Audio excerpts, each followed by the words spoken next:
Komisi Perlindungan Anak Palembang terus berupaya untuk mengusut tuntas kasus penembakan bocah berusia 12 tahun yang tewas karena peluru nyasar dari seseorang yang diduga polisi yang sedang melakukan pengejaran terhadap pengedar narkoba yang terjadi pada Sabtu di Jalan Segaran, Lorong Terusan Darat, Gang Aida, RT 11, RW 03, Kelurahan 13 Ilir, Kecamatan Ilir Timur 1, Palembang. Menurut Adi Sangadi, Ketua KPAID Palembang, KPAID akan terus mengawal kasus ini karena kasus penembakan ini sudah terjadi 2 kali, di mana korbannya adalah anak-anak. Untuk itu pihaknya terus meminta baik Polresta Palembang dan Polda Sumsel untuk segera mengusut kasus ini dengan melakukan olah TKP.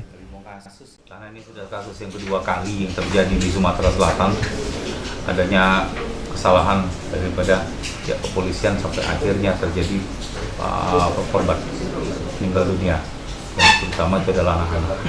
Jadi kita akan awasi, tetap akan menegakkan keadilan seadil-adilnya agar si pelaku maupun pihak korban tidak merasa dirugikan.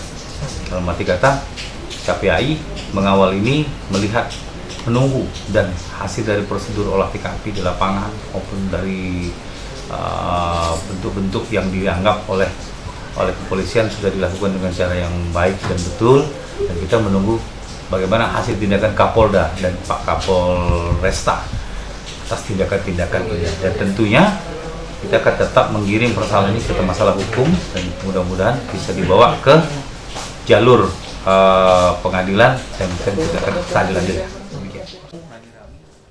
Ia menambahkan, kemungkinan insiden ini terjadi karena kelalaian pada saat aksi penggerebekan.